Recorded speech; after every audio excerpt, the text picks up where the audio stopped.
अस्सलाम वालेकुम। So we are continuing next part of chapter 4 OMT valuation test of function. सबसे पहले overview और फंक्शन ऑफ टेस्ट में सबसे पहले एक्टिव और पैसिव रोटेटरी एंगुलर मूवमेंट करवाएंगे ताकि आइडेंटिफाई हो जाए उसकी लोकेशन टाइप की, इधर वहाँ हाइपोमोबिलिटी है और जो डिसफंक्शन है उसकी सिवियरिटी कैसी है।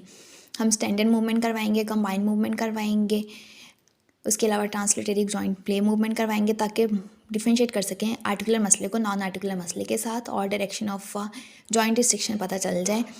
हम ट्रैक्शन करवा सकते हैं, कंप्रेशन ग्लाइडिंग करवाएंगे, रेजिस्टिव मूवमेंट करवाएंगे ताकि न्यूरोमस्कुलर इंटेग्रिटी का पता चल जाए, जो उसके इर्द गिर्द के स्ट्रक्चर्स हैं, जो उसके वस्कुलर सप्लाई है उसकी इंटेग्रिटी का पता चल जाए। पैसिव सॉफ्ट टिश्यू मूवमेंट करवाएंगे ताकि जॉइंट को सॉफ्ट टिश्यू के डिसफंक्शन से अलहदा कर सकें और पता चल जाए कि कौन से टाइप का सॉफ्ट टिश्यू इन्वॉल्व है उस मसले में। हम फिजियोलॉजिकल मूवमेंट करवाएंगे, सेसिव मूवमेंट करवाएंगे, एडिशनल टेस्ट करवाएंगे। पैल्पेशन में हमने प्रोग्रेस करना है सुपरफिशियल से डीप स्ट्रक्चर्स की तरह ताकि हमें एसिमेट्री डेविएशंस वगैरह का पता चल जाए। कंपेयर करना है पैल्पेशन फाइंडिंग्स को वेट बेरिंग पोजीशन में, जैसे सिटिंग और स्टैंडिंग को नॉन वेट बेरिंग पोस्चर के साथ इन लाइंग। और पैल्पेशन फाइंडिंग जो है तभी डिटेक्टेबल होंगी जब हम एक्टिविटी करवाएंगे। पैल्पेशन किसी ड्यूरिंग मैनी ऑफ टेस्ट हम परफॉर्म कर सकते हैं। स्पेशली पैसिव मूवमेंट जो है एसेंशियल पार्ट होता है हमारे OMT वैल्यूएशन का। हमने टिश्यू का कैरेक्टरिस्टिक देखना है, वहाँ temperature, moisture, contour, shape, texture, tenderness, mobility, elasticity, ग्रेविटेसिटी, थिकनेस, पल्सेस।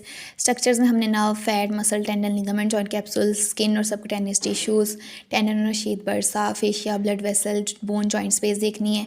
हमने पल्पेट करना है स्पाइन, पेल्विस, रिब्स को नहीं कर सकते, डिफ़िकल्ट होती है क्योंकि थेरेपिस्ट जो है उसको स्मॉल आर्टिकुलेशन जाती हैं through deep layer of soft tissue. उसके अलावा इनमें एसिमेट्री भी होती है ज़्यादा कॉमन। इसी रीज़न के लिए पेशेंट जो है वो इंडिकेट करती है कि कोई पोजिशनल फॉल्ट है, वो अनरिलायबल समटाइम्स होता है और इसको हमने हमेशा स्पेसिफिक मोबिलिटी और लोकलाइजेशन टेस्ट के जरिए कंफर्म करना होता है।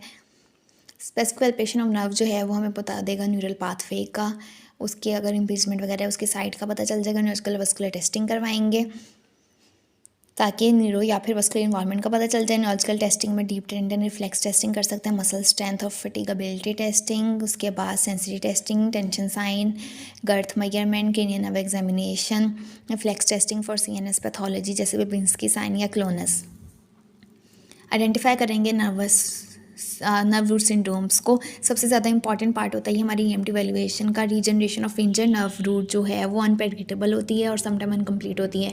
अगर नर्व के सिम्टम डोमिनेट हैं, आप जो है वो कंफर्टेबली और सेफली प्रोसीड नहीं कर सकते हो जब तक आप उसके सिम्टम्स को जो है वो ट्रीट नहीं करोगे। उसके बाद आपको मॉडिफिकेशन की ज़रूरत पड़ती है और टेक्निक्स को लिमिट करने की ज़रूरत पड़ती है वैल्यूएशन और एग्जामिनेशन में और फर्दर ट्रीटमेंट में। नर्व रूट लीगन के साइन और सिम्टम्स जो हैं अफेक्टेड नर्व स्क्लेरोटोम में जा सकते हैं, डर्माटोम में जा सकते हैं, मायोटोम में जा सकते हैं। न्यूरोलॉजिकल स्क्रीनिंग टेस्ट जैसे कि क्विक टेस्ट हम करते हैं स्ट्रेंथनिंग के लिए, कैसे करते हैं कि हम